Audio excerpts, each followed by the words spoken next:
was like any other evening as I drove along the Wakehurst Parkway, a 14.6 kilometre stretch of road that was not really occupied or built up. The only eyesore, the athletic centre about halfway down the road.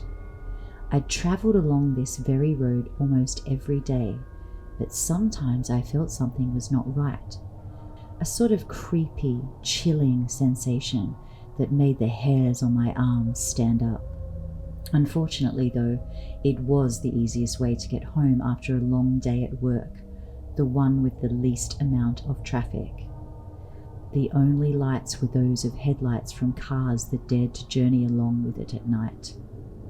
The creepiness set in at almost the exact same moment every single time I came home after dark.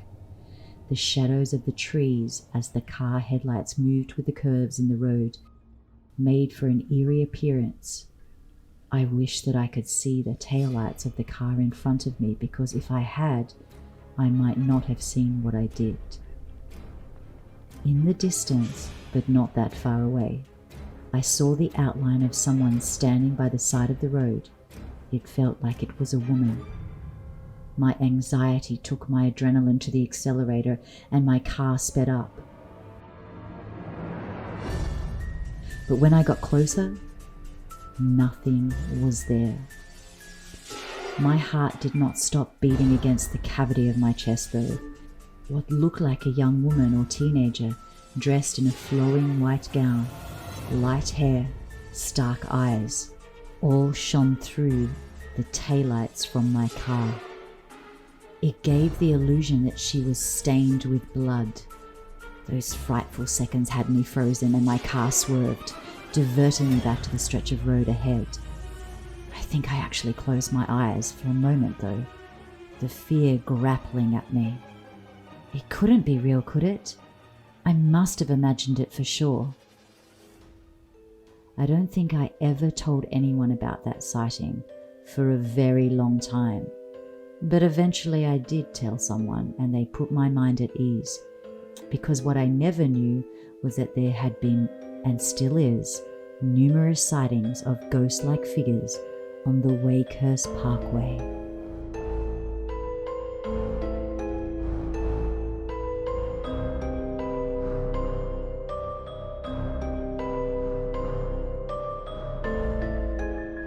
Hi, welcome to True Horror Podcast, stories that will disturb you.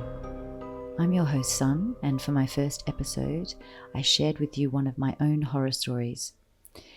But the Wakehurst Parkway is actually known by many as the most haunted road in Australia. While my personal experience of the parkway made me scared to travel alone at night, there are many other stories about a woman in white who haunts the long stretch of the deserted road. The Wakehurst Parkway was named in 1946 to commemorate the governorship of New South Wales by Lord Wakehurst from April 1937 to January 1946. The majority of the Wakehurst Parkway was constructed new in the 1940s as employment relief. The project was approved in October 1939 and work was progressing well until March 1942. When work was stopped because of the war. Construction was recommenced in March 1945 and opened to traffic in March 1946. Lord Wakehurst died in October 1970. But oddly enough, around the same time, it was when our young Kelly Winterghost was killed in a tragic road accident.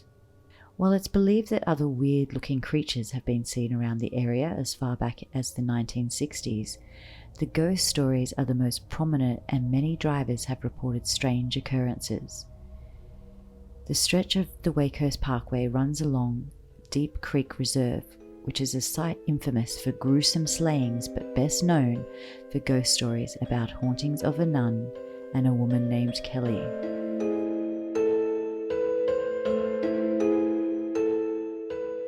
A Burmese cab driver living on Sydney's northern beaches pulled into the Manly cab rank to join the long queue.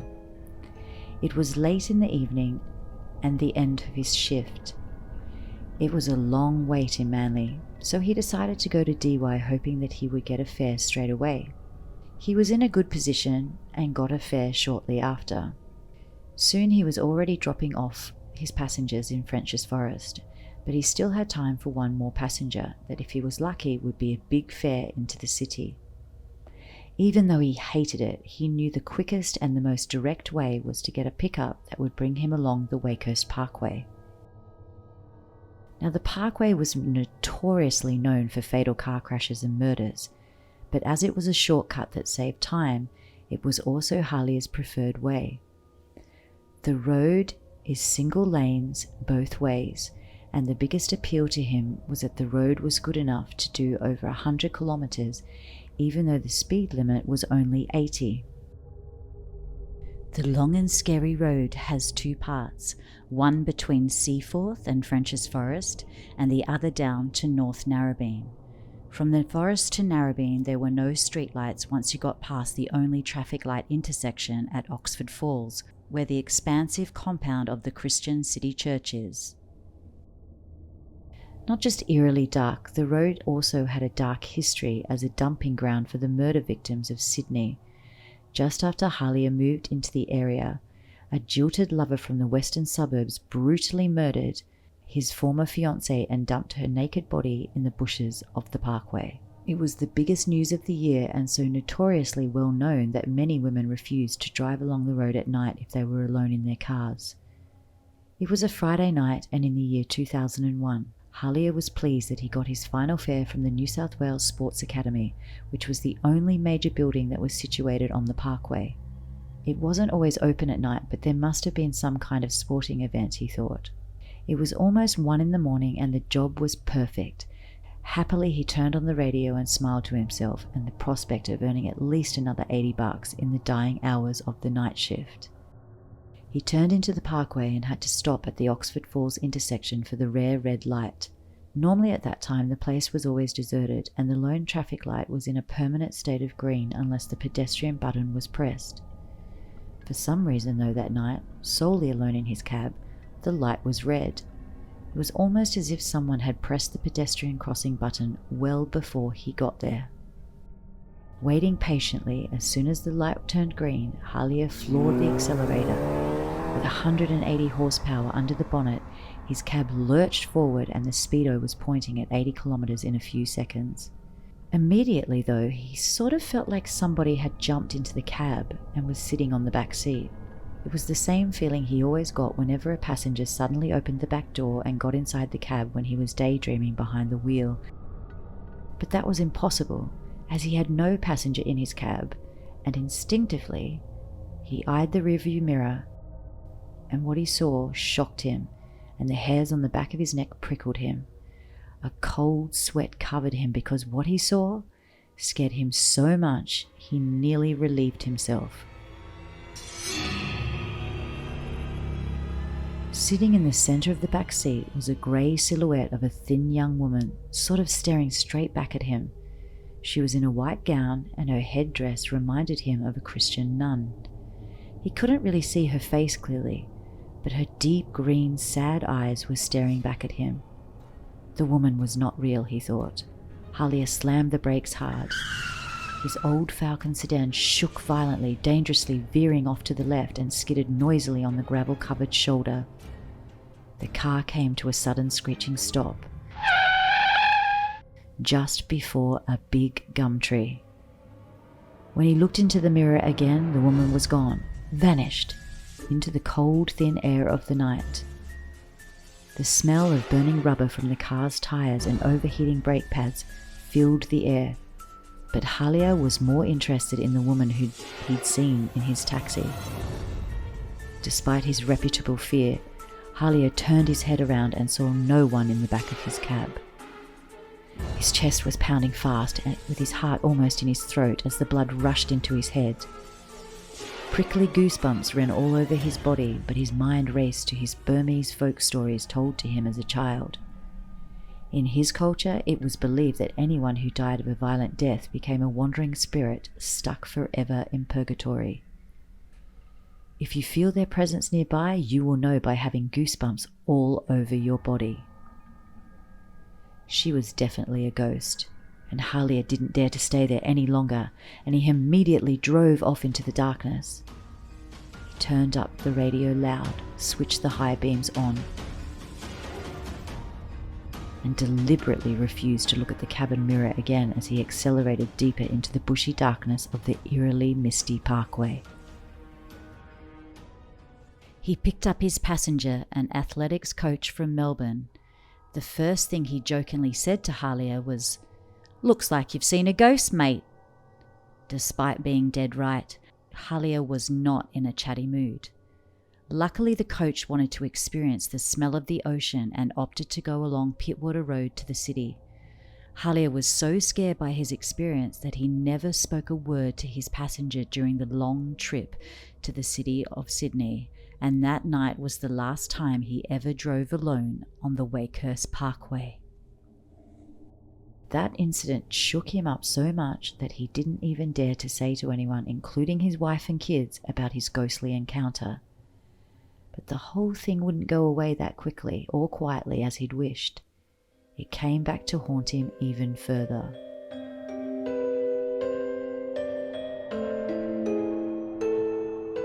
It was another typical night in Manly, but that night was slow and all the fares he got were short ones, and he had to keep coming back to the Manly rank.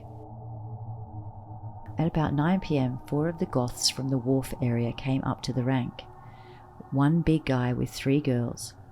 Halia's cab was third in the queue, but the first 2 refused the fare and they ended up inside Halia's cab. "So where you headed?" Halia started the engine.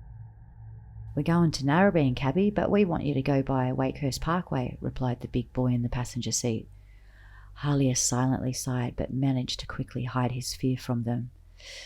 "That's a long way, mate. It'll cost you more, much more."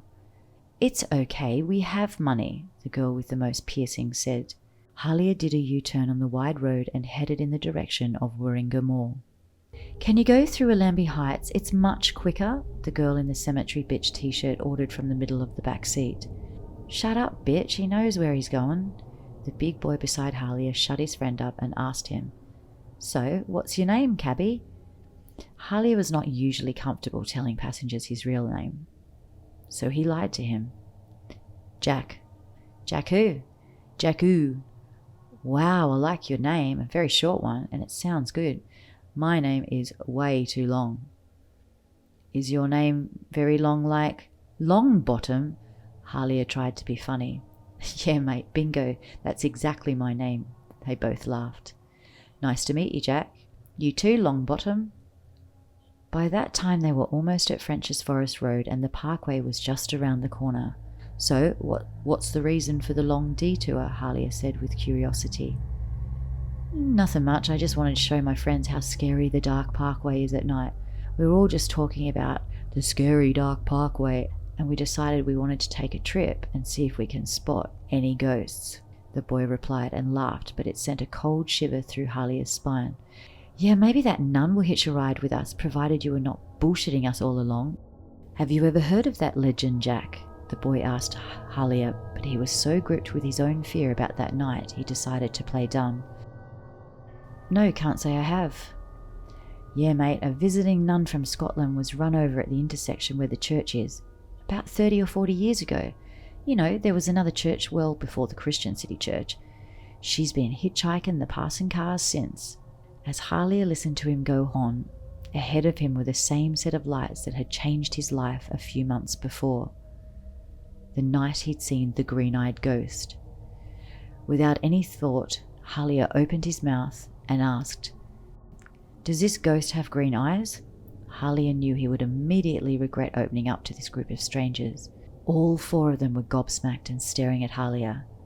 "You saw her!" the quiet one spoke, and the other girls swung around and stared at her for a moment. "Yes, she has green eyes. Everyone says that if you look into them long enough, you'll go mad." Halia hoped that wasn't true, but at that moment he felt compelled to finally explain his encounter with a ghost. "Oh my God, I have to tell my sister. I'm calling her now. Just give me a minute." The big guy then pulled a late model Nokia out of his black long overcoat pocket and started dialing. Halia could hear the faint ringing tone at the other end, but nobody picked it up. She's not answering, but I will tell her. So what is it about your sister? Halia asked. Oh mate, she's been obsessed with that nun for a long time now, since she was in primary. Our family's originally from Glasgow, and my sister has been obsessed that we might be related to that dead nun. I still remember at one stage she drove with me in her car on this road up and down, almost every single night around midnight for around 6 months, just to look for that bloody nun. I was only 12 then, and she used to scare the living shit out of me. But there are other stories about the Parkway, so many murders. In the 1990s, a 21-year-old Macquarie University student was strangled, then dumped at French's Forest on the Parkway. And also a year earlier at Deep Creek Reserve, another guy was fatally shot with a high-powered compound bow and then dismembered. The smart-ass girl in the middle said. Now that's disgusting, Halia thought to himself. Well, he even stored the body in a freezer. And back in the 60s, an 8-year-old boy was found on the side of the road in Seaforth where the Wakehurst Parkway begins. But that's not the woman dressed in white, Longbottom said. And there's more than one, but we're interested in seeing the woman in white dressed like a nun. Yeah, I heard about that Kelly chick who died in a car accident haunts the road as well, said one of the girls from the back, but Halia didn't see who it was. It's even been said that both of them haunt together. This made Halia feel obliged to tell them what happened to him, and the rest of the way down the Parkway was filled with shared stories and rumours about whether the woman in white was actually real. They got off at Domino's Pizza at Narrabeen, and Halia was left chilled by what he'd heard, but he never saw those passengers again.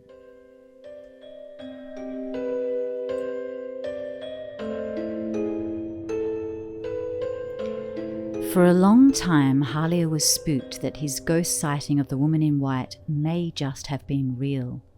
He shook his head in disbelief whenever he thought of it and cursed those goddamn goths for making it more real to him. The stories of murders and ghosts prevented him from having the courage to take rides that would involve going along the Parkway. But a customer was a customer. He tried to avoid that stretch of road where the apparition had occurred, but Halia really didn't have any choice in avoiding it altogether. It was the first shift after Halia had taken some time off. The freezing winter night was a very quiet one, and by midnight Halia decided to end his shift and go home early. He turned his engine on, but didn't log off just yet. He started the journey back home to see if he picked up another quick fare on the way. As he began to drive up Warringah Road, he received a fare for the athletic centre. He hadn't had a fare for there in a while, but something made him lose his fear, and so he headed for the Parkway. He turned off a Lambie Road. He accelerated fast down the Parkway, winding through all the curves, making sure that he was safe and taking his mind off any ghostly figures that might appear. When he got to the centre, a tall figure in a hooded black overcoat approached his car. He did notice that the lights were out, but this was not a first. Many people would wait for taxis after the centre had closed. Hi, the tall thin woman jumped into the back, but no eye contact was made. So where are you off to, miss? The church at the end of the Parkway. Do you mind if we head down to Narrabeen and go the long way round? I promise I won't charge you. Trust me, it will be worth it, she cut him off. I'll give you $100 if you take me there, okay? She waved a green plastic note at Halia, and he couldn't resist. The cabbie checked through the mirror to make sure no green-eyed ghost women were sitting in the back. The woman looked at him and slightly smiled from the corner of her thin-lipped mouth. He floored the accelerator, and in 10 minutes' time they reached the end of the Parkway, turning those curves he knew so well, and again trying to take his mind off anything that might be unusual. It was only then that Halia slowed down, and he tried to have a quick sideways glance at her. But under the black hood he could only see part of her blonde locks and a green jade earring on her right earlobe. Then he noticed the rosary beads on her right wrist resting on her thigh. It was quite common to see that kind of expensive Buddhist rosary beads in his home country, but the difference with this one was that it had a silver cross dangling from the middle. It was a strange combination of two faiths, he thought. She also had a black scarf around her slender white neck. and except for her pale complexion, there was really nothing unusual about her. They reached the traffic lights at the beginning of the parkway, and as usual, it was green at the church intersection. Halia drove through and stopped at the spot well before the big gum tree. She turned her head and nodded, then handed him the brand new $100 note from her purse. She then surprised him by placing her rosary beads on the center console. No, miss, I can't." "Yes, you can. I saw you eyeing them off before, and I don't need them anymore." The slender woman got out of the cab and headed for the church grounds. Halia was kind of worrying by now that she shouldn't have been here out on this deserted stretch of the parkway in the middle of the night. But when he turned the car around to leave, he glanced in the rearview mirror and she was standing by the wire fence of the church compound. A bright mercury streetlight was right at the intersection and he could see her face. He reversed back a bit so that he was having to look over his shoulder directly opposite to her. And what he saw when she stared back at him were her deep green eyes. And it immediately reminded him of the ghost apparition he had seen before. He couldn't take his eyes away from the side mirror and he held on tightly to the steering wheel with his now shaking hands. He was paralyzed with fear and looked away. Then, with no control, he looked again through the side mirror, but instead of seeing the black hooded woman who'd been in his cab, there by the fence was the Green-Eyed Nun. He looked down at the center console where the young woman had placed her rosary beads, but they were gone, completely vanished without a trace. His heart was pounding. He couldn't get out of there fast enough, much to his discretion of having to leave her alone, but he knew that she was not a real person and that she had been in his cab once again. That night was the last shift Halia ever did for the Manly Cabs. The next day he quit his job, gave 2 weeks' notice, and moved as far away from the northern beaches as he could. And he's never seen a ghost again.